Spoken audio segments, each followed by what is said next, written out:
Hi hello good evening. ഞാനിന്ന് ഇഞ്ചി വെളുത്തുള്ളി പേസ്റ്റാണ് ഉണ്ടാക്കാൻ പോകുന്നത്. അതിന് വേണ്ടിയിട്ട് ഞാൻ 3/4 കപ്പ് ഇഞ്ചിയും 1 കപ്പ് വെളുത്തുള്ളി എടുത്തിട്ടുണ്ട്. അപ്പോൾ നമുക്കിതിനെ ഒരു ജാറിലേക്ക് മാറ്റി കൊടുക്കാം.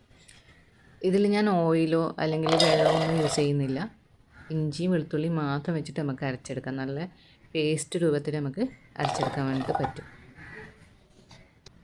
അപ്പോൾ നമുക്കിതിന് അരച്ചെടുക്കാം.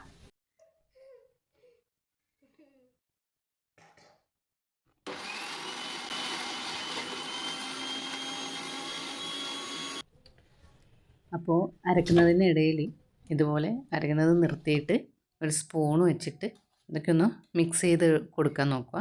ഇല്ലെങ്കിൽ ചെറിയ ചെറിയ പീസസൊക്കെ ഇതിനകത്ത് ഉണ്ടാവും. നമുക്ക് നല്ല പേസ്റ്റ് രൂപത്തിൽ കിട്ടില്ല. അപ്പോൾ ഇടയ്ക്ക് ഇങ്ങനെ ചെയ്ത് കൊടുക്കുക.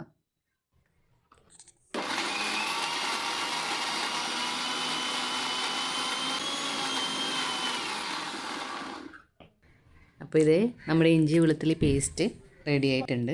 പിന്നെ നല്ല പേസ്റ്റ് രൂപത്തിൽ തന്നെ കിട്ടിയിട്ടുണ്ട്. വേറെ പീസസോ കാര്യങ്ങളോ ഒന്നുമില്ല. വെള്ളമൊന്നും യൂസ് ചെയ്യാതെ തന്നെ നമുക്ക് നല്ല പേസ്റ്റായിട്ട് അരച്ചെടുക്കാൻ പറ്റും. അപ്പോൾ നമുക്കിനി ഇതൊരു കണ്ടെയ്നറിലേക്ക് മാറ്റി കൊടുക്കാം. കണ്ടെയ്നറിൽ വെള്ളം ഉണ്ടാകാൻ പാടില്ല. കഴുകി നന്നായി ഉണക്കിയതിന് ശേഷം മാത്രം മാറ്റുക. ഇത് നമുക്കൊരു 1.5 മാസം ഫ്രിഡ്ജിനകത്ത് കേടുകൂടാതെ സൂക്ഷിക്കാൻ വേണ്ടിയിട്ട് പറ്റും. അപ്പോൾ ഇതേ സീക്കുട്ടിയാണേ എനിക്കിതിൻ്റെ അടപ്പൊക്കെ ഇട്ടിരുന്നത്. അവളെന്നെ ഹെൽപ്പ് ചെയ്യാൻ വേണ്ടിയിട്ട് വന്നതാണ്. അപ്പോൾ വീഡിയോ ഇഷ്ടമായിട്ടുണ്ടെങ്കിൽ ലൈക്ക് ചെയ്യുക, ഷെയർ ചെയ്യുക, ചാനലൊന്ന് സബ്സ്ക്രൈബ് ചെയ്യുക. Thank you for watching.